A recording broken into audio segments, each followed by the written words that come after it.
안철수의 동문서답 이야기를 해보려고 합니다. 저희 SBS 본격 연예 한밤 이 프로그램에서 영화 1987에 대한 정치권의 반응을 내보냈는데요. 질문에 대한 안철수의 답이 압권입니다. 1987년을 어떻게 기억하냐라는 기자의 질문에 안철수는 의과대학 대학원생이었다라고 대답을 했어요. 차라리 1987년도를 어떻게 기억하십니까? 그러면 저는 앉아서 기억하고 있습니다. 이렇게 하면은 개그라도 되지. 근데 저는 이 부분에서 이 뉴스를 보고 깜짝 놀랐어요. 안철수가 둘 중에 하나인 것 같아요. 뇌혈관 질환이 있든지 치매가 왔든지. 왜냐하면 이게 우리가 웃을 게 아니고요. 그 사람이 이렇게 대화를 할 때 질문을 했을 때 질문의 내용을 딱 캐치를 해서 그 질문에 적절한 답을 하지 못하는 사람들은요. 이상한 질문, 우리 뜬금포라고 그러잖아요. 네. 그런 대답을 하는 사람들은 귀가 나쁘든지. 근데 귀 나쁜 건 아니에요. 그건 제껴놓고. 그 다음에 뇌혈관 질환이 있어서 뇌의 이 언어나 사고력을 담당하는 부분에 약간 문제가 온 경우가 많아요. 그래서 뇌혈관 질환이나 이게 치매 초기 증상이기도 하고요. 안철수 씨가 약간 아픈 거 아닌가? 저는 이게 지금 그렇게 추측할 수도 있는데 너무 눈치가 없는 거죠. 그러면 천만다행인데 상대방의 질문의 요지, 의도 이런 거를 전혀 파악을 못했다는 뜻이잖아요. 그렇죠. 저는 이렇게 해봤어요. 이건 뭔가 특권의식 같은 게 아니냐. 왜냐하면 의대생이 그럴 시간이 있나? 약간 이런 뉘앙스가 아니었나. 설마요. 그러면은 의대생들은 정치적으로 아무 의견도 없고 다 바보 천체예요? 자기는 서울대 의대생이었다 이거지. 본인은 그랬잖아. 그러니까 그렇다고 저는 그래서 이 특권의식이 좀 보여가지고 더 재수가 없더라고요. 그런데 그래서 잠깐 찾아봤더니 문화일보에 따르면 이 안철수가 서울대 의대 대학원생이던 87년도에 의대를 졸업을 하고 대학원생이 된 거예요.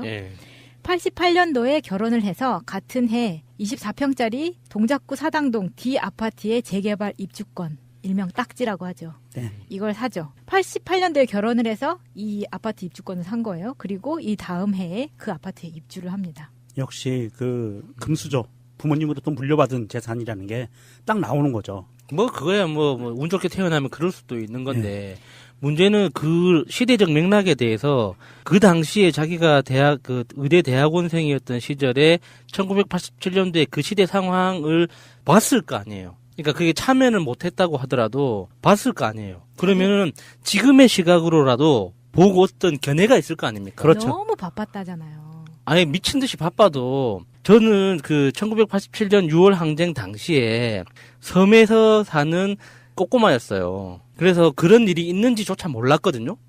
그럼에도 불구하고 제가 대학을 가게 되고 고등학교 2학년 때쯤에 광주 민주화운동과 1987년 6월 10일 항쟁 그리고 6.29 선언 이런 것들에 대한 어떤 맥락을 알게 됐어요. 그래서 알게 된 이후로 제가 많이 변했거든요. 그러니까 늦게 알게 되더라도 그런 어떤 임팩트 인식들이 있단 말이에요. 이한년 열사와 박종철 열사 이런 분들에 대한 이름에 대한 어떤 소감? 이런 게 없을 수가 없거든요. 그렇죠. 예. 근데 1981년도 어떻게 기억하십니까? 물어보니까 저는 대학원생이었는데요. 그러니까 난 대학원생이라 바빴다고. 근데 88년도에 V3를 첫 개발을 해요. 존나 쓰레기예요, 진짜 이런 거는. 바쁘긴 바빴네. 네. 자, 이 1987이라는 영화를 관람했어요, 안철수가. 그 옆에 누가 있었냐면 하태경이 있었어요. 하태. 그런데 나는 깜짝 놀랐어요. 그 사진을 보고. 1987이라는 영화를 관람을 하러 왔는데 거기서 너무 환하게 웃고 있는 거예요. 둘이 앉아서. 하태경은 기분이 좋을 수 있어요. 이제 통합이 되면 이제 지가 이제 넘버 3에서 넘버 2가 될 수도 있고 이렇게 어떤 다른 자기의 정치적 지형이 열리는 거기 때문에 안철수하고 같이 다니는 그 자리가 너무나 재밌었을 거예요. 항상 즐거웠을 텐데. 그런데 이 정치인들은 그 자리가 어떤 자리인지를 명확히 알고 다녀야 되는데 그 자리가 그렇게 환하게 웃으면서 박장대소할 수 있는 자리가 아니잖아요.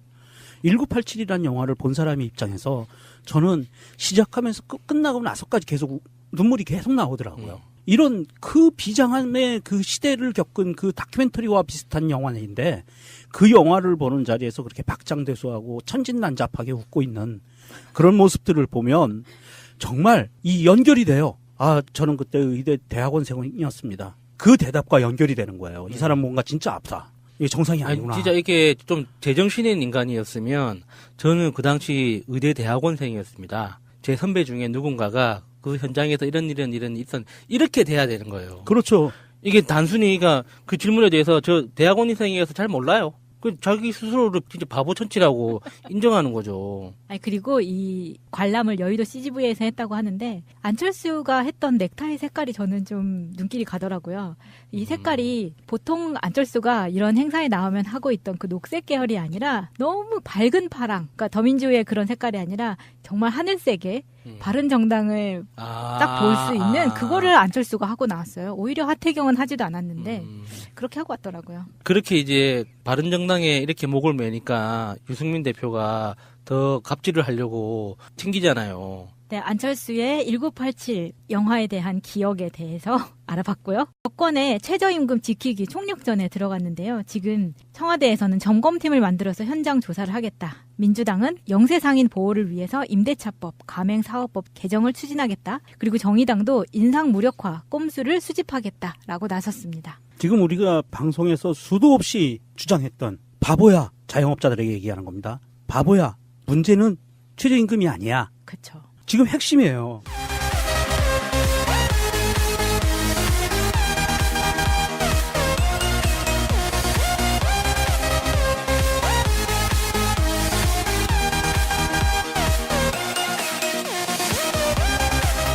안철수의 동문서답 이야기를 해보려고 합니다.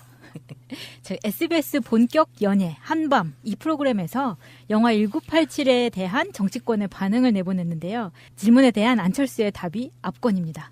1987년을 어떻게 기억하냐라는 기자의 질문에 안철수는 의과대학 대학원생이었다라고 이게 대답을 했어요. 차라리 1987년도를 어떻게 기억하십니까? 그러면 저는 앉아서 기억하고 있습니다. 이렇게 하면은 개그라도 되지. 근데 저는 이 부분에서 이 뉴스를 보고 깜짝 놀랐어요. 안철수가 둘 중에 하나인 것 같아요. 뇌혈관 질환이 있든지 치매가 왔든지. 왜냐하면 이게 우리가 웃을 게 아니고요. 그 사람이 이렇게 대화를 할 때 질문을 했을 때 질문의 내용을 딱 캐치를 해서 그 질문에 적절한 답을 하지 못하는 사람들은요. 이상한 질문, 우리 뜬금포라고 그러잖아요. 네. 그런 대답을 하는 사람들은 귀가 나쁘든지. 근데 귀 나쁜 건 아니에요. 그건 제껴놓고. 그 다음에 뇌혈관 질환이 있어서 뇌의 이 언어나 사고를 박장대소할 수 있는 자리가 아니잖아요.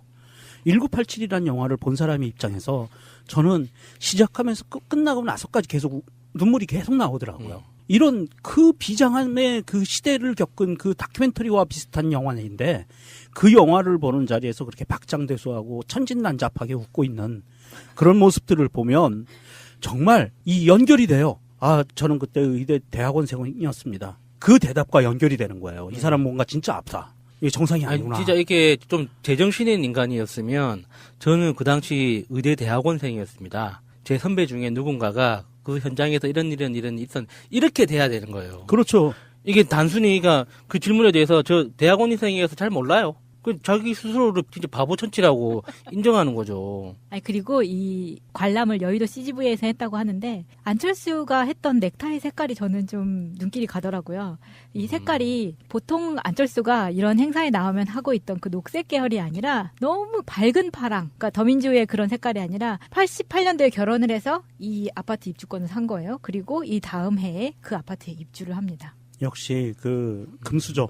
부모님으로부터 물려받은 재산이라는 게 딱 나오는 거죠. 그거야 운 좋게 태어나면 그럴 수도 있는 건데 문제는 그 시대적 맥락에 대해서 그 당시에 자기가 의대 대학원생이었던 시절에 1987년도에 그 시대 상황을 봤을 거 아니에요. 그러니까 그게 참여를 못했다고 하더라도 봤을 거 아니에요. 그러면은 지금의 시각으로라도 보고 어떤 견해가 있을 거 아닙니까? 그렇죠. 너무 바빴다잖아요. 아니 미친 듯이 바빠도 저는 그 1987년 6월 항쟁 당시에 섬에서 사는 꼬꼬마였어요. 그래서 그런 일이 있는지조차 몰랐거든요.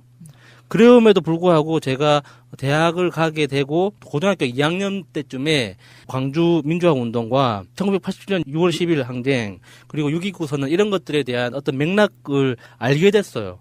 그래서 알게 된 이후로 제가 많이 변했거든요. 그러니까 늦게 알게 되더라도 그런 어떤 임팩트 인식들이 있단 말이에요. 이한년 열사와 박종철 열사 이런 분들에 대한 이름에 대한 어떤 소감? 이런 게 없을 수가 없거든요. 그렇죠. 예. 근데 1981년도 어떻게 기억하십니까? 물어보니까 저는 대학원생이었는데요. 그러니까 난 대학원생이라 바빴다고. 근데 88년도에 V3를 첫 개발을 해요. 존나 쓰레기예요, 진짜 이런 거는. 바쁘긴 바빴네. 네. 자, 이 1987이라는 영화를 관람했어요, 안철수가. 그 옆에 누가 있었냐면 하태경이 있었어요. 핫해. 그런데 나는 깜짝 놀랐어요. 그 사진을 보고. 1987이라는 영화를 관람을 하러 왔는데 거기서 너무 환하게 웃고 있는 거예요. 둘이 앉아서. 아, 하태경은 기분이 좋을 수 있어요. 이제 통합이 되면 아. 이제 지가 이제 넘버 3에서 넘버 2가 될 수도 있고 이게 어떤 다른 자기의 정치적 지휘형이 열리는 거기 때문에 안철수하고 같이 다니는 그 자리가 너무나 재밌었을 거예요. 항상 즐거웠을 텐데. 그런데 이 정치인들은 그 자리가 어떤 자리인지를 명확히 알고 다녀야 되는데 그 자리가 그렇게 환하게 웃으면서 소력을 담당하는 부분에 약간 문제가 온 경우가 많아요. 그래서 뇌혈관 질환이나 이게 치매 초기 증상이기도 하고요.